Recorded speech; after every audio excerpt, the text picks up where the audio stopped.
thousands of people on universal credit are scared to start work or move in with a partner because they think their benefits will suddenly stop.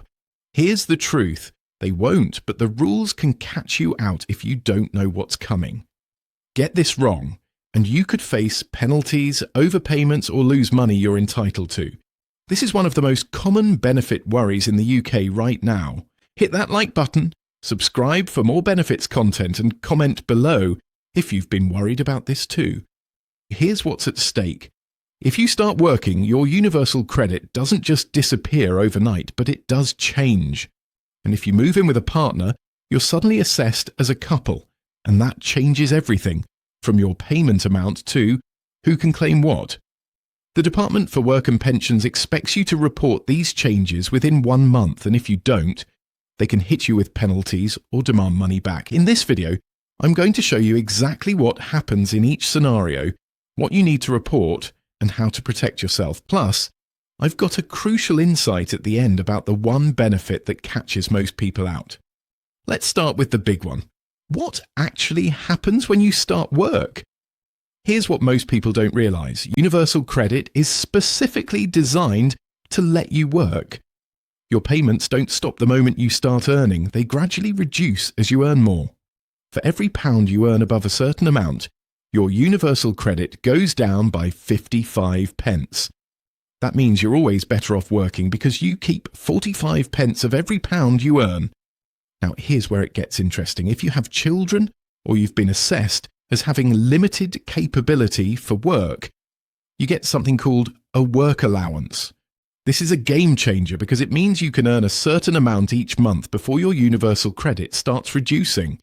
For 2025 to 2026, the work allowance is £411 per month if your universal credit includes housing costs, or £684 per month if it doesn't. So if you're earning below these amounts, your universal credit stays exactly the same. Most people think they need to tell the Department for Work and Pensions their earnings every month, but if you're employed, your employer reports your earnings automatically through PAYE. The system already knows what you're earning, so you don't need to do anything extra. If you're self-employed, though, you do need to report your income and expenses each month through your online universal credit account. Here's what catches people out. Some benefits do have earnings limits. Personal Independence Payment, or PIP, is completely fine because it's not means tested, which means your earnings don't affect it at all. You can work full-time and still get your full PIP payment. But Carer's Allowance does have an earnings limit, £196 per week after tax and national insurance for 2025. If you earn more than this, you'll lose your Carer's Allowance completely. It's not a gradual reduction like universal credit. It's a cliff edge.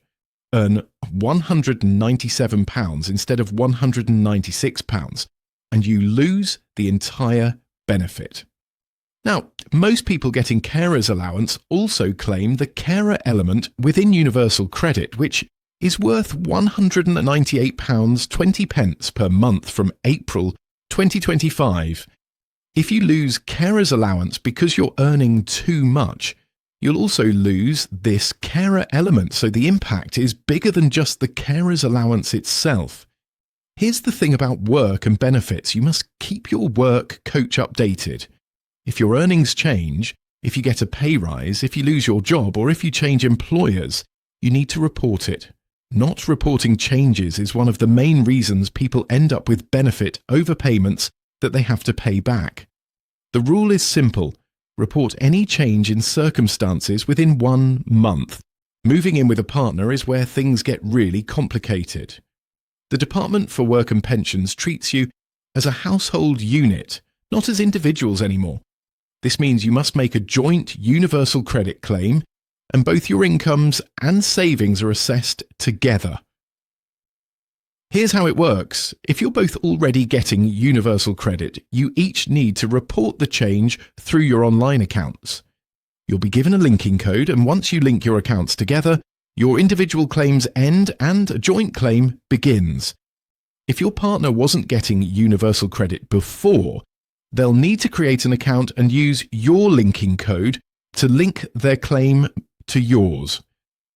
The amount you receive changes too. Instead of getting the single rate, you'll get the couple rate of universal credit. For 2025 to 2026, that's £628 10 per month if you're both over 25, compared to £400 14 for a single person over 25. So the couple rate is higher than one person's rate, but it's not double. Your partner's income reduces your universal credit using the same 55% taper rate. If they're earning, every pound they earn above your combined work allowance reduces your universal credit by 55 pence. If your partner has substantial earnings, you might not get any universal credit at all, even if you were receiving a significant amount as a single person. Savings matter too. The rules are the same for couples as for single people. As if you have up to £6,000 in combined savings, it doesn't affect your claim. If you have more than £16,000 together, you won't be entitled to universal credit at all. Between £6,000 and £16,000, you're treated as if your savings give you a monthly income of £4.35 for every £250, or part of £250 above £6,000. Here's what most people forget. Moving in with a partner affects other benefits too. Carer's allowance only lets one person claim for caring for the same person. If you and your partner both care for the same person, only one of you can claim carer's allowance. Child benefit continues as normal when you move in with a partner, but you might need to decide who should be the claimant. Council tax reduction gets recalculated based on your joint income. If you were getting a reduction as a single person, moving in with a working partner could reduce or remove that support entirely. You'll also lose any single person discount on your council tax, which is 25% off your bill.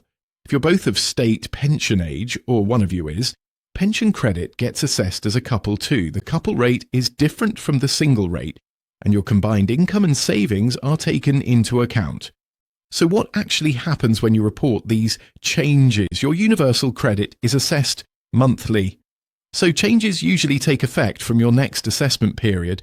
If you report a change late, the Department for Work and Pensions might backdate the adjustment, which could mean you've been overpaid.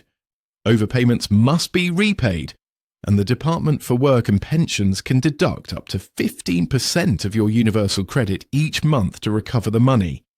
If you've been underpaid because you didn't report a change that would have increased your benefit, you might be able to get backdated payments, but you'll need to show good reason for the delay. The Department for Work and Pensions is strict about this stuff. They can impose penalties if they think you deliberately didn't report a change, and in serious cases they can prosecute for benefit fraud. Even if it was an honest mistake, you're still responsible for repaying any overpayment. Here's that game-changing insight I promised. The 1-month reporting rule catches out more people than anything else. You have 1 month from when a change happens to report it to the Department for Work and Pensions. Miss that deadline and you're in trouble. Most people don't realise that even if your partner moves in temporarily or you're testing things out, the Department for Work and Pensions still considers it a change of circumstances if you're living together as a couple. They don't care if it's trial, if you're not married, or if you keep separate finances, if you're living together and it's more than just friends sharing a house. You're a couple for benefits purposes. This is the biggest mistake people make, waiting too long to report because they're not sure if the change counts. Report it anyway and let the Department for Work and Pensions decide. It's always better to over-report than under-report. Like this video if it's cleared up your confusion about work and benefits. Subscribe for more benefits advice that actually makes sense, and comment below with what you'd like me to cover next. Remember, starting work or moving in with someone doesn't have to mean losing all your support, but you need to know the rules and report changes on time.